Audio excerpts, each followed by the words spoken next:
21 ғасыр жаңа технология мен ғылымның дәуірі. Қазақстан экономикасы инновациялық индустриалдық даму жолын таңдады. Жүздеген өндіріс нысаны пайда болып, бірнеше мың маман тұрақты жұмыспен қамтылды. Қазақстан 50 бәсекеге қабілетті елдің қатарына енді. Ендігі меже 30-тан орын алу.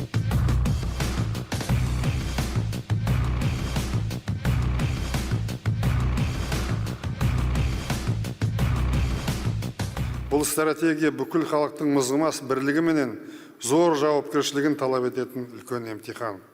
Стратегияның мерзімді мәжінесі 2050 жылы. Ол бір қарағанда ұзақ уақыт, жаңа айтқанда. Көрінгенмен тарих тұрғысынан қарасақ, қас қағым мезет. Жастар білімге ұмтылу керек. Ғылымды менен серіктес болу керек. Сонда ғана біз дамыған 30 елдің арасына кіретін боламыз. Мен қазақстандық ғалымдар әлемнің мықты зерттеушілердің санатында болса екен деп армандаймын. Қазақстандық өндірістер ең соңғы технологиямен жұмыс істесе екен деп армандаймын. Уақыт жүйрік, ол ешкімді күтіп тұрмайды. Тоқтап қалсаң артта қаласың. Тоқтап тұрсаң. Тек қана алдыға жылу жүреді.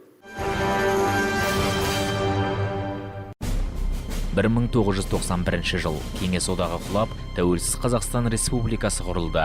Елде саяси, экономикалық реформалар жүргізу үшін білікті мамандар дайындау қажет болды. Олар одақтық деңгейдегі емес, әлемдік талаптарға сай жаңа форматтағы білікті мамандар болуы шарт еді. Нашему поколению Біздің ұрпаққа, жастарға жол беретін уақыт келді. Бұл өмір заңдылығы. Жас ұрпақ сіздерді жаңа қоғам, жаңа мемлекет, жаңа экономика құруда қыруар жұмыстар мен ауыр кезеңдер күтіп тұр. Оның барлығы мықты негізді білімді талап етеді. Әзірге жас шақтарыңызда уақыт бар, білім алу үшін бар мүмкіндікті пайдалану керек. Әрқайсыңызға өз күніңізді көруге, отбасын асырап, жеке кәсіп жүргізуге, үлкен жауапкершілікпен жұмыс істеуге тура келеді. Ал оның барлығын жақсы білімсіз істей алмайсыздар. Тек қана біліммен денсаулықтарыңыз ғана өз болашақтарыңыздың кепілі, яғни мемлекеттің болашағының кепілі. Жас ұрпақ, ел болашағы сіздердің қолдарыңызда. А значит и нашего общего будущего.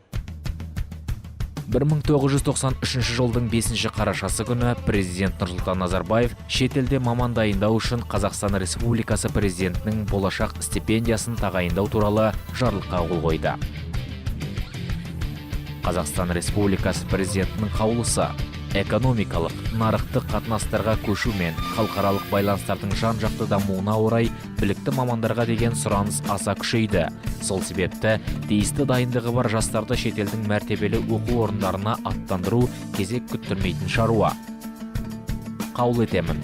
Талантты жастарды ақш, Ұлыбритания, Франция, Германия және өзге де елдердің үздік жоғары оқу орындарында сапалы білім алу үшін Қазақстан Республикасы президентінің болашақ шәкіртақысын тағайындаймын. Қазақстан Республикасының президенті Нұрсұлтан Назарбаев. Біз Қазақстанда дербес тәуелсіз мемлекеттің не екенін білмедік. Қазақстанды ресейлік патша басқарды, Мәскеуден коммунистік партияның басшылары басқарды. Қазақстанның басшыларын ылғи тағайындап отырды. Қазақ ел боп, халық боп, еш уақытта өз басшысын сайлаған емес. Сондай бақыт менің басыма кеп қонды халықтың алдынан. 91 жылы бүкіл халық боп сайлап, маған сенім білдірді. Сол кезде қандай қиын қыстау заманда тұрғанымды ойласаңдар, қазір білесіңдер. Қазақстанның мемлекеті болған жоқ. Басқару жүйесін біз білгеміз жоқ. Өз әскеріміз болған жоқ. Полиция болған жоқ. Қаржы жүйесі болған жоқ. Ештеңе болған жоқ. Совет одағы күйреді, соның бір бөлшегі сынығы болып қалдық. Оның барлығынан біз өттік. Оны айта берудің қажеті жоқ, ол жатқан тарих. Оны әлі жазу керек, түсіну керек не екенін. Сергей Терещенко алғашқы премьер-министр. Сонау 90-шы жылдардағы картиналар әлі күнге оның көз алдында. Ол әлемнің үздік оқу орындарында мемлекет қазынасына студенттерді оқыту үшін қандай күш жұмсалғанын еш уақытта ұмытқан емес. Барлық ірі кәсіпорындар тоқтады. Экономика коллапс жағдайында. Инфляция деңгейі шарықтап, жұмыссыздық артып кетті.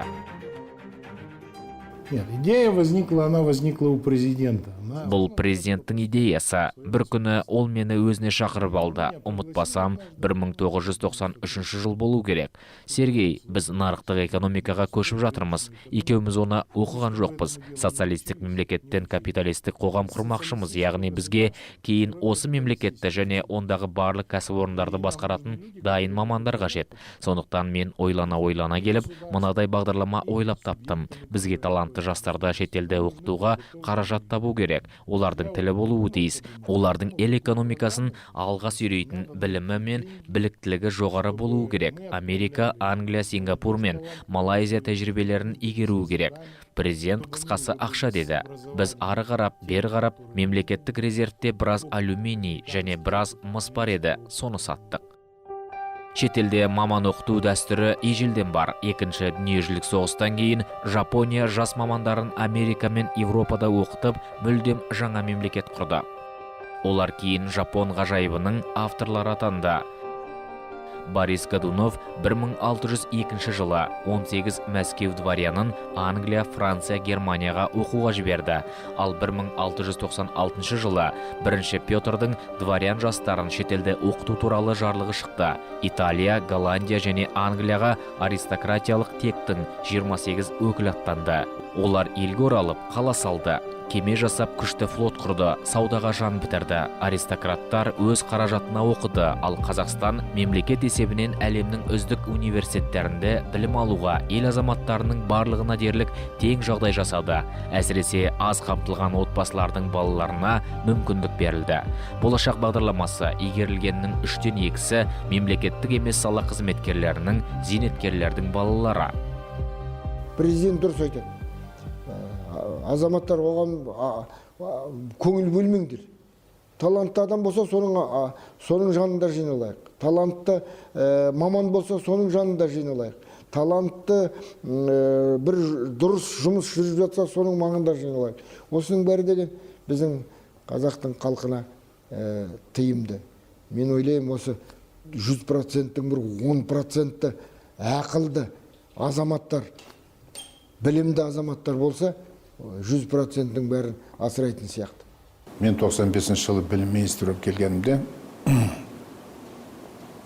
біздің елбасының маған берген тапсырмаларының ішінде ең негізгілерінің біреуі осы болашақты жақсы жолға қой деп тапсырма берді. Мен Америкаға бардым, Европаның көптеген елдеріне бардым. Болашақты осы системаны жөндеудің бірінші жұмысы мынандай болды. Біз мынау шәкірттерді таңдап алу ісін Американың Axios деген фирмасына бердік. Олар ешкімді білмейді, олар ешкімді таңдамайды, сондықтан объективті түрде қабылдау керек. Олар қабылдап болғаннан кейін өткендермен ғана біз жұмыс істедік. Бірінші жылы біз 100 орынға 73 адам ғана алдық. Екінші жылы 100 орынға 75 адам ғана өтті. Одан кейін біз оларда Қазақстанның комиссиясы мамандықтарға бөлдік. Қандай мамандықтар қажет Қазақстанға қазіргі кезде? Хадиша Дайырова сол кездерде ақштағы Қазақстан елшілігінде кеңесші болды. Екі ел арасындағы гуманитарлық және екі жақты ынтымақтастық мәселелермен қатар болашақ бағдарламасының ақш пен Канададағы жұмысын үйлестіру мойнына артылған еді. А в 1994 году, когда поступили первые документы... 94 жылы алғашқы 120 құжат пен премьер-министрдің бұйрығы ақштағы Қазақстан елшілігіне түсті. Мен сол құжаттарды зерттеп отырып, бірнеше баланы іріктеп алдым. Бұл сол кезде түрлі гранттар есебінен Американың әртүрлі университеттерінде оқып жүрген жастар еді. Іріктеп алған соң жай емес Джорджтаун университетіне бардым. Ол жерде жалпы декан деген студент қабылдаумен айналыспайды. Дегенмен менің уәждерімді тыңдаған соң бейсенбі күні келіңіз деді. Айтқан уақытында бара қалсам, үлкен дөңгелек үстел, айнала отырған мүйізі қарағайдай университет басшылары, профессорлар мен қызметкерлер. Содан олар 2 сағат бойы американдық, канадалық оқу орны не дегенді түсіндірді. Оқуға түсуден бастап, жалпы барлық процесті түсіндіріп шығарып салды. Бұл біткен сынақ емес еді. Одан кейін олар мені 2 апта бойғы тағылымдамадан өткізді. Күнде жұмысқа барғандай университеттің дәлізінде жүрем. Содан алған ақпараттың бәрін аударып, факспен министрлікке жіберіп отырдым. Ну, как настроение? Мне чрезвычайно приятно вас приветствовать. Мен сіздермен кездескеніме өте қуаныштымын. Бұл жерде жастардың ең мықтылары, қаймақтары жиналды десем дұрыс болатын шығар. Өйткені сіздер барлық қиындықты жеңіп, байқау талаптарына сай келіп, стипендия иегері атандыңыздар. Осыдан 3 жыл бұрын мен жариялаған болашақ бағдарламасы еліміздің жалпы білім беру саласының бір бөлшегі. Күдікпен қарап, елімізде жағдай ушығып тұрғандай, қайдағы шетел деп кері тартушылар да болды. Өйткені әр студентті оқыту мемлекеттік бюджетке шамамен 50-70 мың ақш доллары болды. Алғашқы түлектер, кейін елімізді басқарушылардың элитасын құрайды деп санаймын. Все присутствующие в этом зале. Бүгінгі жиынға қатысып отырған барлық әріптестерге, ел алдында сөз сөйлеуге мүмкіндік берген азаматтарға, шетелде оқуға жағдай жасаған президентке, білім министрлігінің өкілдеріне алғысым шексіз. 20 жыл бұрынғы мына кадрларды Снежана Попова ешқашан ұмытпайды. Кездесу өткен тарихи күн деп жадына сақтап қойған. Өскеменнің қызы ақштан білім алып келіп, елбасымен кездесті. Бұл өмірінің жаңа бір белесі басталған күн. Эта встреча, она запомнилась на всю жизнь, я думаю. Ол кездесу менің ғана емес, сол залда отырған әр студенттің, жас маманның есінде мәңгілікке сақталып қалды десем артық болмас. Бұл жаңа өмір жолының бастауы еді. Оның үстіне біз үлкен сынақтан өтіп, емтихандарды сәтті тапсырып, қолымызға диплом алып келген едік. Өзімізді өте керемет сезінген сәттер болды. Оның үстіне бізге деген сұраныс та артып тұрды сол кезде. Вот у всех у вас Міне, барлықтарыңыздың өмірлеріңіздің жаңа бір парағы ашылайын деп тұр. Біз сіздердің кездеріңізде бұл туралы мүлдем ойлағанда емеспіз. Тіпті турист ретінде шетелге шығуға тыйым болатын. Жоғарыдан рұқсат алу керек еді. Ал егер бір туристік топқа мүше болып шыға қалсақ, жаныңда кемі 2 қауіпсіздік қызметкері жүретін еді. Не айттың, не істеп, не қойдың бәрін жеткізіп отыратын олар. Басқа елдердегідей бізде жаңа экономика құруға кірістік. Оның не екенін өзімізде түсінбедік. Сондықтан қазір сіздердің өмірлеріңіз ақ парақ сияқты. Оны қалай толтырасыздар, бәрі өз қолдарыңызда. Әрқашан тек қана таза ойлап, өз атақ беделдеріңізге кір жуытпаңыздар.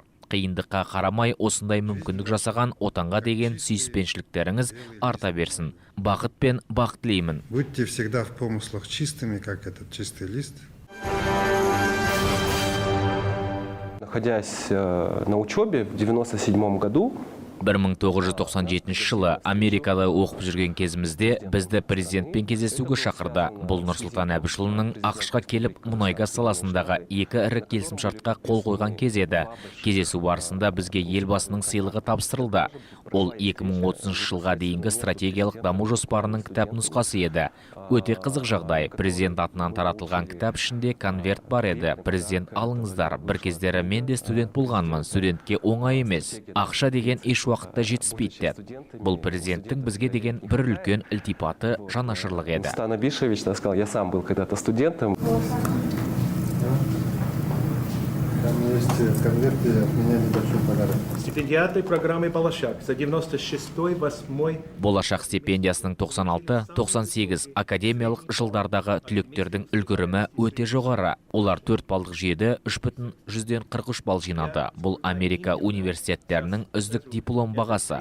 Америка жоғары оқу орындарында Қазақстан экономикасына ең қажетті деген пәндер оқытылады. Олар экономика, қаржы, бизнес пен мемлекеттік басқару, компьютерлік бағдарламалау, заңгер, экология, білім беру саласымен ағылшын тілі. Сондықтан американдық кеңес бүгінде үздік деген аспиранттарды жинадық. Олармен жұмыс істеу біз үшін өте маңызды. Біздің ортақ шәкірттеріміз алдағы уақытта жаңа қоғамның іргетасын қалауда аянбай еңбек етеді деп сенеміз.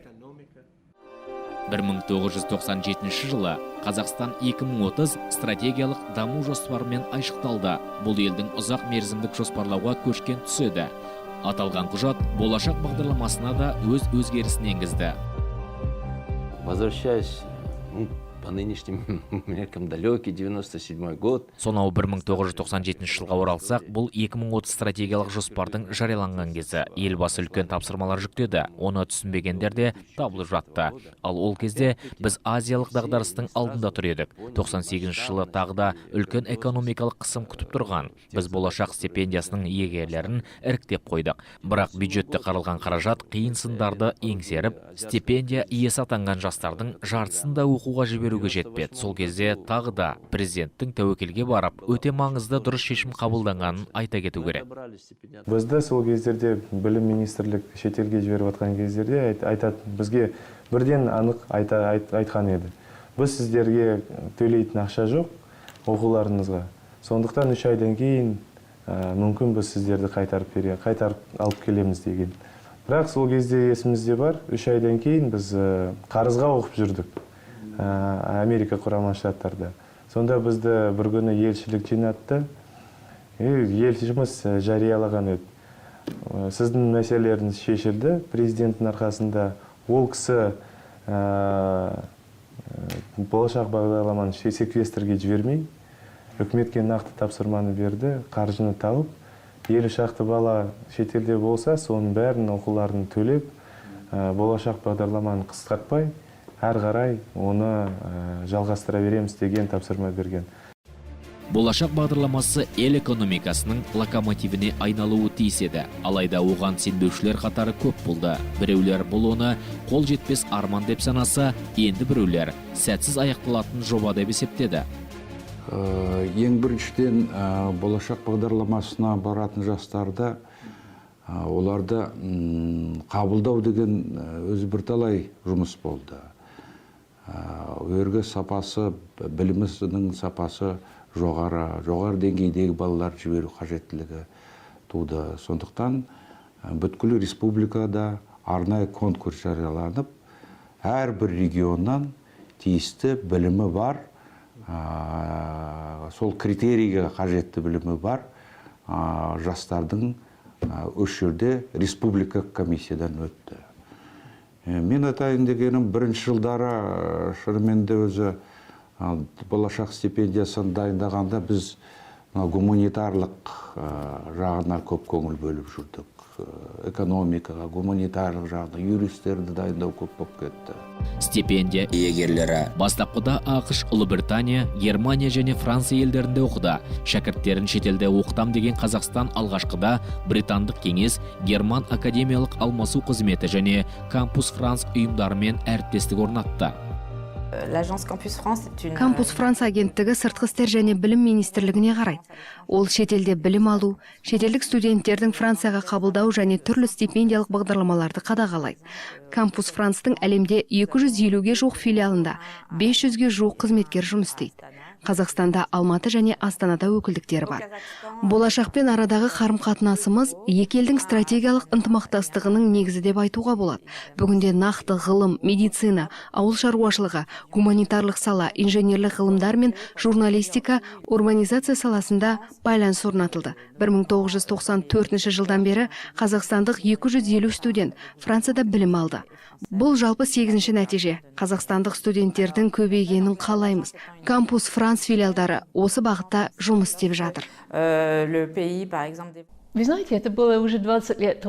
Бұл осыдан 20 жылдан астам уақыт бұрын еді. Мен алғаш Қазақстанға келген кезде Бритиш консулдың ғимараты да жоқ еді. Мен сол өкілдігіміздің ашылуының басы қасында жүрдім. Ол кез қорқынышты да қызықты еді. Өйткені бәрі жаңа. Мемлекеттің болашағы қандай болуы керек деген сұрақ көкейде жүрді. Ал енді оны жасаймыз дейтін, жоспарларды жүзеге асырады деген мамам мүлде жоқ. Батыстық компаниялармен келіссөз жүргізетінде адам табу қиын еді. Мұнай мен газ байлығы ғана емес, интеллектуалдық байлық та қажет болды. Кеңес дәуірінің білім жүйесінен шыққан елге жаңа көзқарас, бетбұрыс керек. Сол кезде олар шетелде маман дайындау деген өте дұрыс шешім қабылдады. Меніңше, білімге жасалған инвестициядан артық ештеме жоқ. Отанына оралған оларды ел өмірінің барлық саласына реформа жасау міндеті күтіп тұрған еді. Мағжан Әуезов 1994 жылы болашақ бағдарламасы бойынша Вашингтонда, кейін Колумбия университетінің магистранты атанды. Араға 2 жыл салып, қаржылық сараптама магистрі дипломын алып, мемлекет сенімін ақтау үшін елге оралды. По программе «Болашак» практически все студенты вернулись обратно в Казахстан, и сегодня... Болашақ бағдарламасы бойынша білім алған барлық дерлік түлектер елге оралды. Бүгінде мемлекеттік қызметте, жеке секторда, ұлттық компаниялар мен жергілікті билік нысандарында абыройлы еңбек етуде. Бұл осы бағдарламаның негізгі мақсаты деп санаймын. Президент бағдарламасы қанша жасқа өмірде өз жолын табуға мүмкіндік берді. Аймақтарда да өте көп азаматтар жұмыс істеп жатыр. Білім беру саласы, медицина мен ғылымда да мамандар аз емес. Яғни бағдарлама өз жемісін бере бастады. Бұл бағдарламаның сондай сәтті болғанына, или жақсы нәтиже алып келгеніне әрине ол елбасымыздың саясаты. Өйткені қандай қиыншылықтарға да ұрынсақ та Қазақстан экономикамыз әсіресе 90-шы жылдарға ешқашан елбасы бұл бағдарлама қысқартқан жоқ та, тоқтатқан жоқ та. Одан әрі болашақпен айналып келген түлектерге, іште біздің Қазақстанға оралып келген түлектерге көмек беріп, солардың арасынан ең дайын, ең үміттеніп жүрген азаматтарды таңдап, оларға мемлекет жұмыста, ұлттық компанияларға жол ашып, соларға қолдап жүріп, солардың арасынан жаңа менеджерлердің профессионалды халықаралық деңгейдегі буын өсіп қалыптасты. Неміс тілінде оқыған өте қиын. Неміс тілінің басқару системасы 90%-ға жаңағы құқықтанудан жаңағы құрайды. 90%-ы жаңағы әкімшілік құқықты оқу керек. Сол кезде жаңағы диссертация жазған кезде, рефераттар жазған кезде, библиотекада 10-20 шақты кітапты ақтарып оқып, соның арасынан әр жерден алып реферат жазу керек қой. Сол кезде жасыратын жоқ, көзден жас шығып кеткенде уақыттар болды. Не үшін мен келдім, мен уже не могу, шыдамым жетпей жатыр деп. Білім алу бұл ұзақ мерзімді инвестиция ретінде қаралады. Сондықтан болашақ бағдарламасының қандай қазіргі кезде эффектісі бар екенін қазір айта алмаймыз. Бірақ көріп жатқанымыздай, болашақ бағдарламасының түлектері экономикамыздың әрбір саласында жұмыс істеуде. Олардың экономикаға қосатын үлесі зор деп ойлаймын. Моя эпопея с болашаком, она... Менің болашақпен арадағы эпопеям басқаларға қарағанда ертерек басталды. 93 жылы Аль-Барака банкының грантымен Ұлыбританияның Брайтон қаласындағы Беллербис колледжіне оқуға кеттім. 94 жылы Қазақстаннан делегация келді. Мені сабақта отырған жерінен шақыртып алды. Келіп, туғандарымды көргенде шын жүректен қуанып кеттім. Оның үстіне онда Қазақстаннан ешкім жоқ еді. Маған аудармашы болу туралы ұсыныс түсті. Мен бірден келістім. Ол кезде мен оқуды аяқтап қалғанмын. Студенттен аудармашыға ауысуда қызық еді. Аяғында менің қызметіме алғыс ретінде келген делегация мені чартерлік рейспен Қазақстанға алып кетті. Елбасының болашақ бағдарламасы тәуелсіз Қазақстанның жастарына, кейінгі буынға осы білім сапасын арттыруға орасан зор мүмкіндік ашты. 100 нақты адамда инвесторлар тарту деген тапсырманы қойды. Біздің өңірде үлкен консорциум бар. Ол жерде әлемнің алпауыт елдерінің өкілдері жұмыс жасайды. Мысалға Shell, Голландияның, ENI, Италияның, немесе Chevron, Американың, және басқа да British Gas деген сияқты. Солармен жұмыс атқарған кезде тең дәрежеде өзіміздің мүддеуді қорғауға әрине алған біліміміз жәрдем беруде. Ол сөзсіз. Мы оперируем наших пациентов для того, чтобы дать им шанс на выздоровление. Біз өз пациенттерімізге тағы бір мүмкіндік беру үшін операция жасаймыз. Оны дәл осыдан 20 жыл бұрын шетелде білім алып, армандардың орындалуына жасалған мүмкіндікпен салыстыруға болады. 2005 жыл болашақ бағдарламасының тарихында үлкен өзгерістер жылы деп сақталды. Дәл осы кезде стипендиаттар санын 3000-ға жеткізілетіні туралы жария етілді. Самым достойным мы будем помогать обучение за рубежом. Ежегодно 3000 лучшим студентам в рамках программы «Болашак» будут выделяться средства из республиканского бюджета для учебы в ведущих вузах мира. Сол кезде 3000 студенттерді дүниежүзінің университеттеріне жіберу үшін оған ең бірінші сол дүниежүзінің деңгейіндегі университетінің студенттерінің деңгейіне жету, табу біздің көп мыңдаған студенттердің арасында шында да оңай емес нәрсе. Бірақ та сол жазғы айында, енді уақытта тығыз болды, сол жазғы айында 7000-нан астам біздің қазақстандықтар соған документтерін тапсырды. Оны тапсыру үшін біздер шында да әдейі үкімет қаулысын қабылдадық. Онда жаңағы болашақ программаны өткізу үшін халықаралық орталықтар құрды. Оны акционерлік қоғам ретінде құрдық. Осы жылы халықаралық бағдарламалар орталығы құрылды. Оның аясында оқуға жіберілетін елдер географиясы кеңейе бастады. Стипендия саны артқан соң Жапония, Сингапур, Қытай, Австралия, Малайзия сияқты жалпы 33 елдің оқу орындарымен байланыс орнатылды. Если не ошибаюсь, в 2005 году... Қателеспесем, сол халықаралық бағдарламалар орталығына 2005 жылы 7000-нан астам өтініш түсті. Біз 1750-дей стипендия тағайындадық. Тапсырма 3000 болуы керек болғаны да ұмыт қалмады. Бұл біздің сол кезде санға емес, нақты сапаға қатты мән бергеніміздің айғағы болар. Қиындықтар өте көп болды. Алдымен уақыттың тығыздығы, өйткені ақпанда жолдау жарияланды. Ал жыл соңына дейін 3000 адамды іріктеп алу керек болатын. Ал орталық сәуір айында ғана акционерлік қоғам статусын алды. Президенттің тапсырмасын орындау керек. Бұл кезде бізге стипендиаттарды техникалық мамандар, медицина саласы бойынша жіберу туралы нұсқау болды. Сондықтан аталған мамандарға үлкен басымдық берілді. Алтынбек Шәріпбаев аталған акционерлік қоғамды басқарған екінші адам. Ол сол кездегі стипендиаттар арасындағы мамандық таңдауда кеткен кемшіліктер жайлы еске алады. Көп жағдайда шетелде білім алуға талпынған жастар гуманитарлық салаға басымдық берген. Ал ішкі нарыққа ондай мамандар қажеттілігі көп емес еді. Сондықтан орталық техникалық мамандықтар санын арттыруға баса назар аударды. Бізге өте сол кездерде көп жаңа университеттермен келісімшарт жасауға тура келді. Соның ішінде біз мына географиясы кеңейді. Біз мына Шығыс Азия, Оңтүстік Корея, Малайзия, Сингапур деген сияқты, Жапония, сол сияқты мемлекеттің белгілі университеттің техникасы жағынан, әсіресе ақпараттық технология саласынан келісімшарттар жасалып, сол жерге жаңағы үміткерлер бара бастады.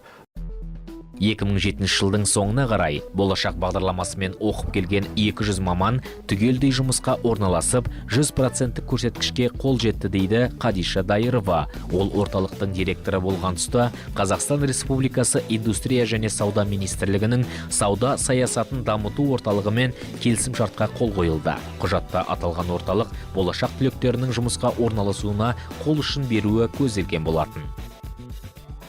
На тот момент, когда мы начинали, не было кадров. Біз бастаған кезде кадрлар болған жоқ, тіпті қызметкерлер арасында шетелде оқып жүрген, мұның не екенін түсінетін болашақ бағдарламасының түлектері де өте аз еді.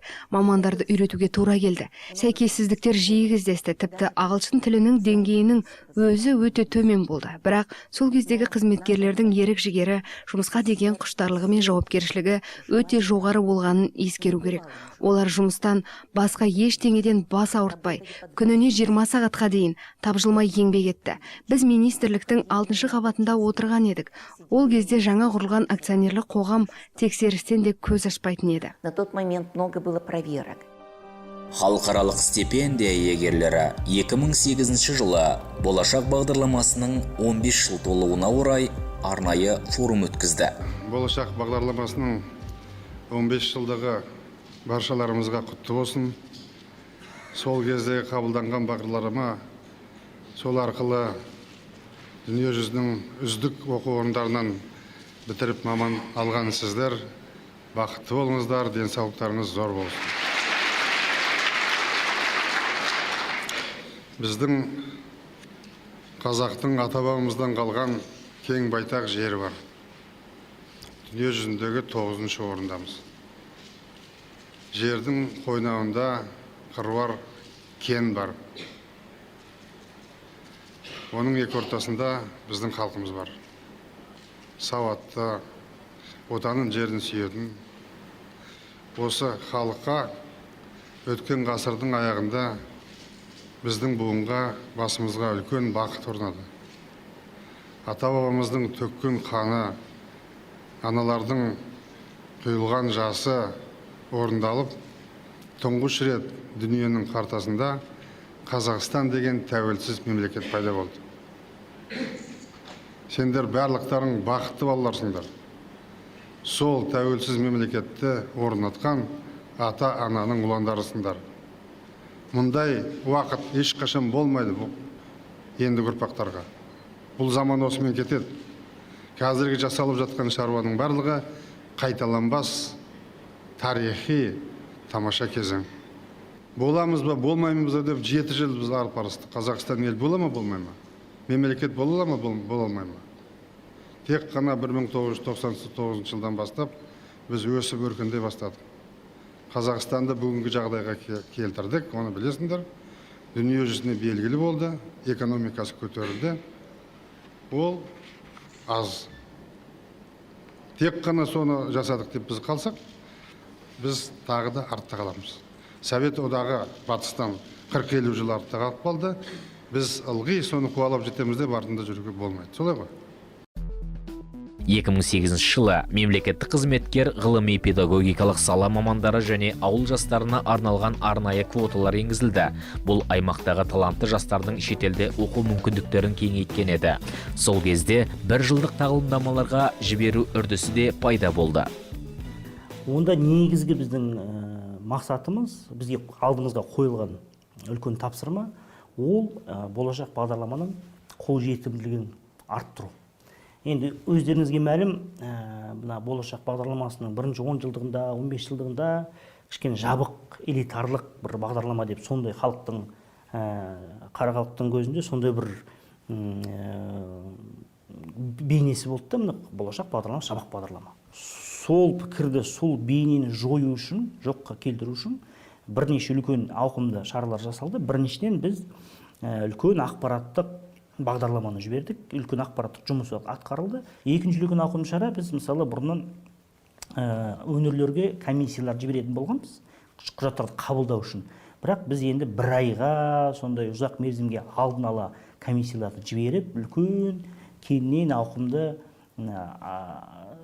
ақпараттық жұмысты өткіздік. Мысалы, болашақ бағдарламасы қалай түсуге болады, құжаттар мынау. Сосын көп құжаттарды, бұрын құжаттарды сол өңірлерде жинайтын болатын. Біздің арнайы комиссияларымызды сол жұмысты біз жалғастырдық, оны кеңінен аштық. Сосын қолжетімдікті арттыру үшін, мысалы, мемлекеттік қызметтердің тізіміне болашаққа құжаттар тапсыру деген арнайы қызмет жасадық біз. Оны электрондық үкіметтің сайтына да енгіздік, халыққа қызмет ету орталықтарының жұмысына да енгіздік, ерекше регламент жасап, сол жаңа стандартты дамытып, мысалы, халыққа қызмет ету орталықтарына қазіргі таңда болашақпен құжат тапсыруға болады, қабылданады. 2011 жыл бағдарламаға кешенді модернизация жасалды. Халықаралық бағдарламалар орталығының басты реформасы бакалавриаттан бас тартып, магистратура, PhD докторантура санаттарын енгізу еді. Сонымен қатар, үдемелі индустриалдық инновациялық даму бағдарламасы аясында тағылымдамалар категориялар кеңейтілді. Саламатты Қазақстан бағдарламасы аясында медицина мамандарының тағылымдамалары саны көбейтілді. Жалпы халықаралық бағдарламалар орталығы негізінен 4 негізгі мемлекеттік бағдарламаны кадрмен қамтамасыз етуге ден қойылды. Олар 2020 жылға дейінгі индустриалдық инновациялық даму, білім беру, денсаулық сақтау және тілдерді дамыту салалары болатын.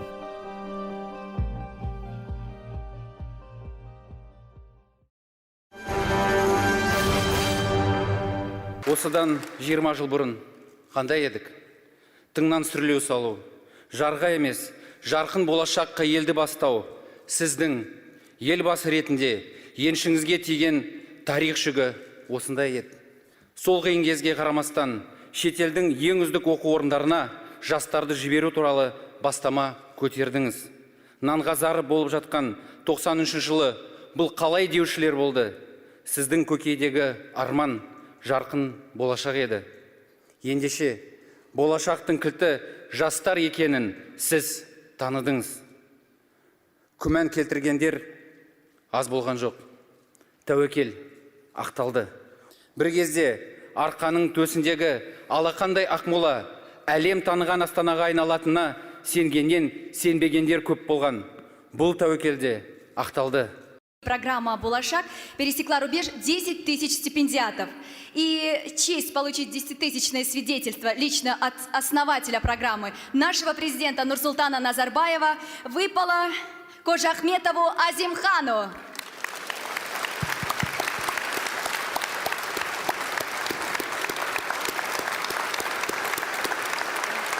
Азимхан – будущий магистрант по специальности наноинженерия. Будет обучаться в США.